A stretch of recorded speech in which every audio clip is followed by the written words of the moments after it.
Welcome back to On the Rise, the latest Canadian men's national team news, and today we saw a done deal and an official transfer for a Canadian player, and a Canadian player who I think will have a breakthrough season and will be knocking on the door of the CanMNT. And this is a huge move as well. Today we also saw 3 Canadians in action, with 3 of them all starting for their respective sides, and only one of them picking up a league victory. But there's been so much to break down, guys, through 3 matches and a huge transfer, and we're going to kick it all off and break it all down, starting off with the Diyaeddine Abzi transfer. That is right, guys. Diyaeddine Abzi, the ex-CPL star, has moved from Pau FC.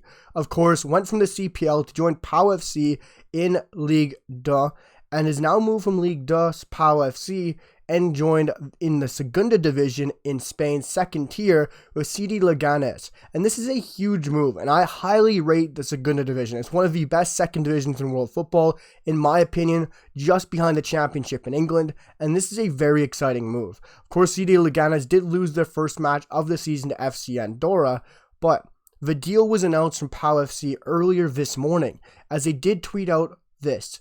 Pau FC and CD Leganes have agreed on the loan with option to buy for Diyaeddine Abzi to the Spanish club. We wish him the best for this season.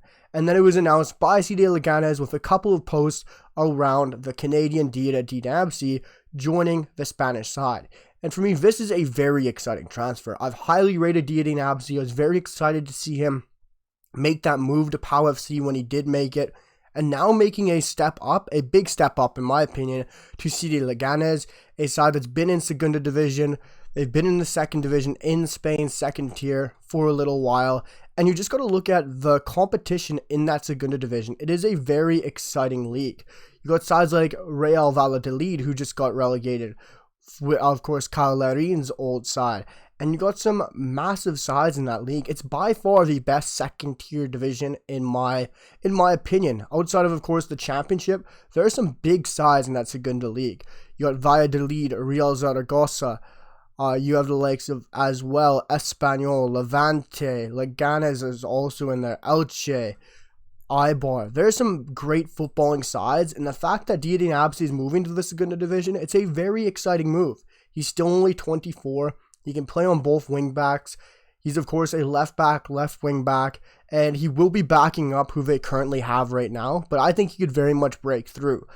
And I like that there's a buy option on this deal as well. He's going there in an official loan deal, but with a buy option, it gives them the chance to want to bring him in, to want to officially secure that move. I'm not sure how much that buy option is that has not been broken, but the fact that's on there, it shows that there's an intent that they want to keep him, that they would like to see what he can do this season and then probably bring him in. So it's a very exciting sign to see that they've added that buy option on there for Diyaeddine Abzi, because I'm sure he would love to break through and stay in Spain. It's a better league, better quality for Diyaeddine Abzi, and it would be nice to see what he can do. I really think Diyaeddine Abzi is a breakthrough player for Canada this year. I think there's many players that we could see breaking through for the CanMNT or just in the Canadian player pool to really open up that depth chart.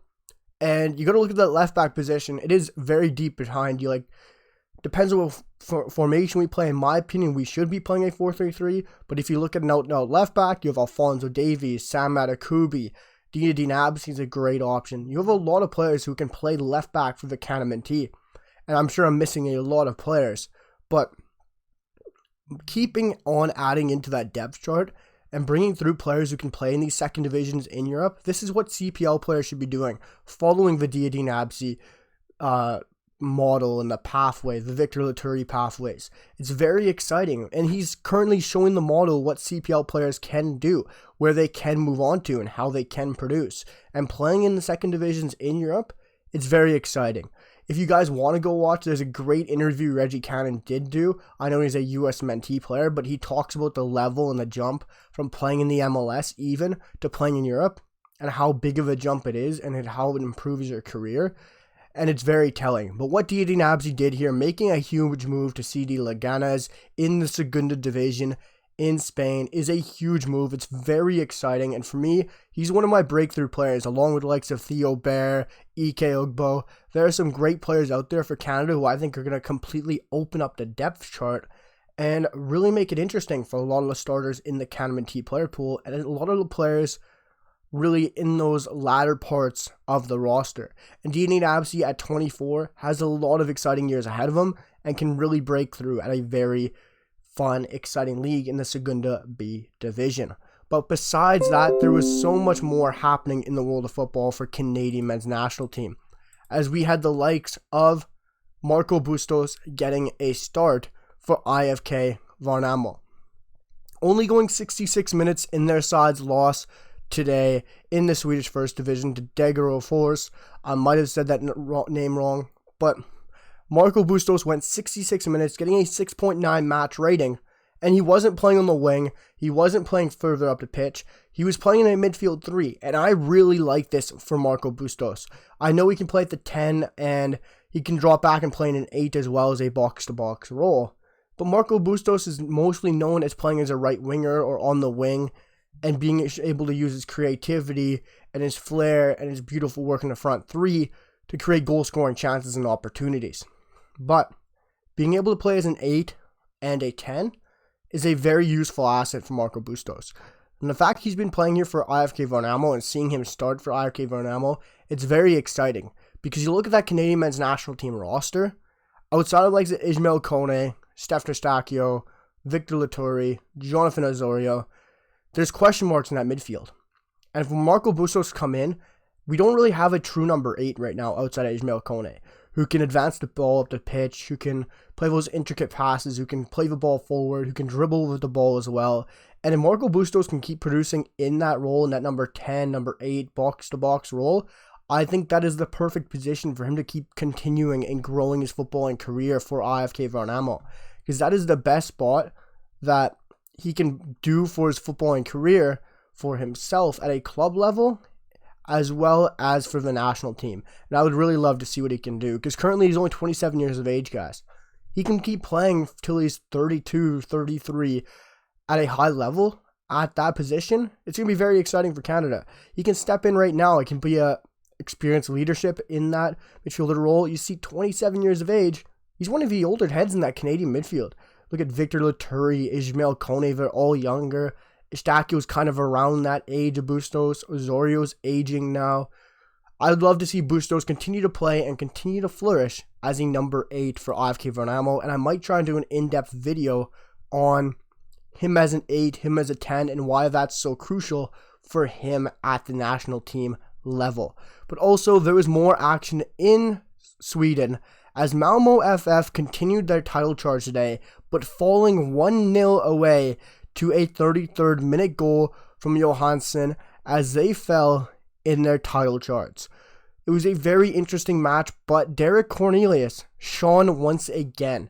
Finished the match as the highest rated player outside of Peña in Malmö FF's defeat, and the fact that he had such a brilliant game as a center back in a loss is exciting. Finished the match on a 7.6 match rating and was very good. Of course, going the full distance of the 90 minutes. Of course, also creating 3 shots, which is very surprising for a center back, but was very tidy and neat on the ball. Having a 92% accurate passing rate, going 67 for 73 accurate passes, as well having 91 touches this match, missing a big chance, which I didn't really see, so I can't comment on how big that chance really was. But also 4 passes into the final third, and defensively, a absolute unit. 6 clearances, 2 headed clearances, 3 interceptions, and 10 recoveries, along with 3 for 5 ground duels won and 7 for 12 aerials and 2 fouls won. This is why Derek Cornelius is my favorite center back in the Canadian depth pool. He's an absolute unit, he's a rock, he can win challenges in the air, and he's very quick, and he's also left-footed.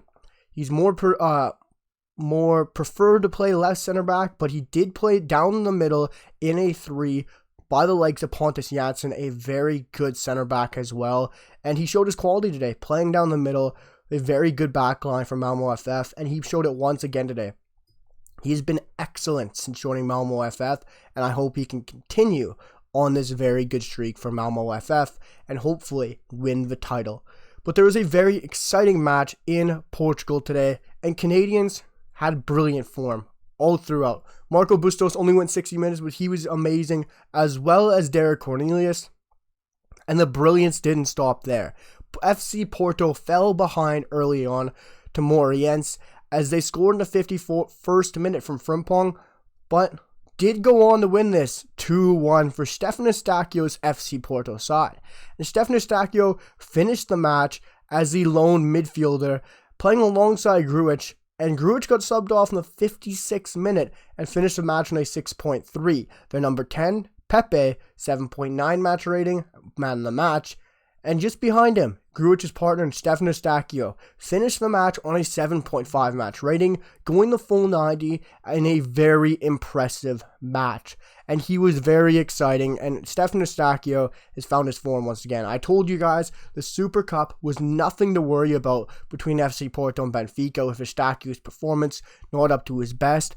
But he was brilliant here for FC Porto, having 80% accurate passes, which is very good when he's looking to play the ball forward and look through the lines, as he did have 44 for 55 accurate passes, along with 70 touches, 11 passes into the final third, showing he's a bit of a forward-minded player in that third of an aspect, but defensively, an absolute unit. I also tweeted this out with his stats, going 3 for 4 tackles won, 3 clearances, 2 headed clearances, which you don't usually hear from Stephen Eustaquio, an interception, and 8 recoveries, along with 5 for 8 ground duels won.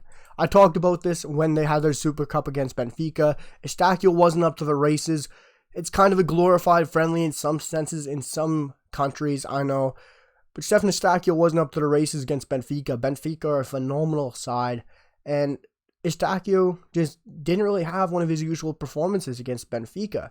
But you came into this match against BRILLIANCE, and Eustaquio ran the midfield. He had a brilliant match, went the full 90, and was a defensive unit, as well as carried the ball very well, and played the ball through the lines very nicely as well. A great performance from Stephen Eustaquio, superb from Derek Cornelius in a loss for Malmo FF, and Marco Bustos is finding a great position for IFK Varnamo as well. Seeing Diyaeddine Abzi, there's a mouthful, make a huge transfer to the Segunda B division in Spain. Let me know what your guys' thoughts on the news were today down below in the comments, especially on that transfer and all 3 performances. Drop a comment down below, hit that like button, and drop a sub, and I'll see you guys for the next one tomorrow. Peace.